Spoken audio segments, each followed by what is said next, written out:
So Palamuru ద్రోహి ఉత్తమ్. ఉత్తమ్‌కు సొంత శాఖపై ఇంకా పట్టు రానట్టుంది.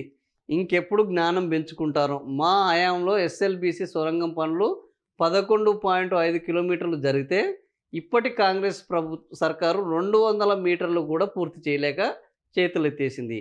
ఎస్ఎల్బీసీ పైనే బీఆర్ఎస్ ప్రభుత్వము 1,900 కోట్లు ఖర్చు పెట్టింది. 10 డీపీఆర్‌లలో ఢిల్లీ నుంచి 7 ప్రాజెక్టులకు తుది అనుమతులు తెచ్చింది. 2 ఏళ్ల కాంగ్రెస్ పాలనలో 3 డీపీఆర్‌లు వాపసు వచ్చినాయి. ప్లస్ 7 మాదైతే -3 కాంగ్రెస్ సర్కార్‌వి. సో, హరీష్ రావు చాలా స్పష్టంగా నీళ్లకు నీళ్లు, పాలకు పాలు ఏం జరిగింది అని జనానికి కూడా అర్థమయ్యేటట్టు ఆయన తన యొక్క వాదనను వినిపిస్తున్నారు.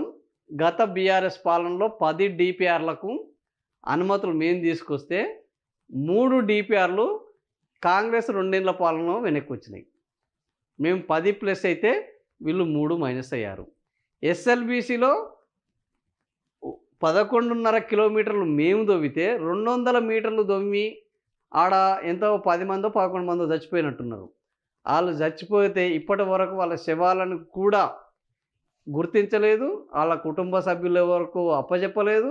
కనీసం వాళ్ళకు నష్టపరిహారం ఇచ్చిన పాపాన పోయింది లేదు. సో, ఇట్లా ఎస్ఎల్బీసీలో మేమే ఎస్ఎల్బీసీని పూర్తి చేస్తాము. నల్గొండ పట్ల బీఆర్ఎస్ ప్రభుత్వానికి చిత్తశుద్ధి లేదు. పాలమూరు పట్ల కేసీఆర్‌కు చిత్తశుద్ధి లేదు.